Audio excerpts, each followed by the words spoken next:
Hey, yeah, and that's what we don't want to see, right? Yeah. Any kind of damage like that. But that's what we know the storm has a history of, and it's got the potential for. And that's why we issue these first alert weather days, just to kind of make you aware of the potential impacts, how the weather could not only be disruptive, but potentially dangerous too.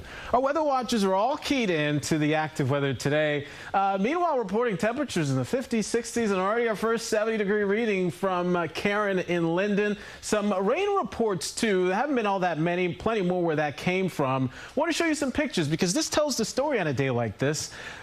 For someone like Walter, who's in Tompkins Cove, fog is still an issue at this hour. Makes sense. He's stuck in the 50s. Meanwhile, look at Tony up in Sullivan. Bright sunny skies, enjoying a nice spring day with numbers in the 60s. It has a spring feel. And of course, we're talking about the potential for some spring storms too by later today.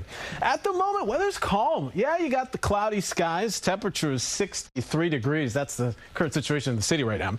It's a south wind generally that's blowing about 11, can gust at times up to 25. But keep in mind the winds pivot by tomorrow. That'll drag in a different air mass, and numbers like this are going to be a little tougher to achieve. We're not all sitting in the 60s. Some of you right now are in the 50s, and I think that's where numbers will be a little bit more of a struggle there.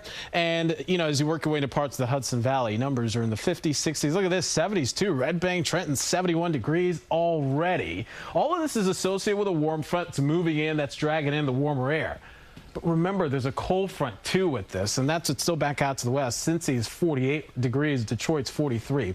Once the front blows by, that's the kind of air we're in tomorrow. Dew points are also on the way up, and that's leading to, you know, the added moisture that's going to be available for these storms to work with. Right now, weather's mainly dry, but the active weather's building from the south, and really the concern is you've got the warmth, you've got the moisture, and now you'll have the lift with the front, so the stage will be set for a severe threat. Now, the highest risk is not in our area. The level 3, that's for parts of the Carolinas down in the panhandle of Florida. But we're not going to be totally immune. In fact, that level 2 out of 5 risk has been expanded. That includes all 5 boroughs of the city and has been expanded east towards sections of Nassau, even into Suffolk County.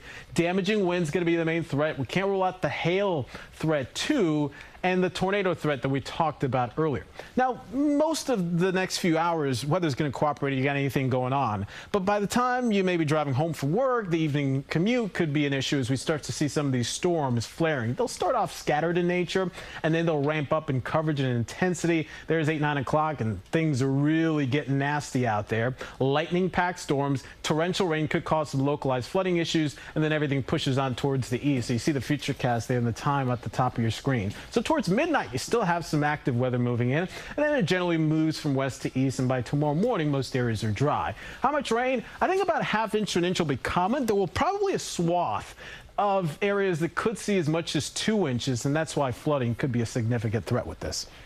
Once it goes by, tomorrow's a different day.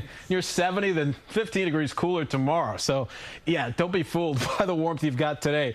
Coolest day of the week, Wednesday, is followed by the warmest day of the week, Chris, on Thursday, and it's an unsettled pattern into the weekend as well. All right, Tony, thank you.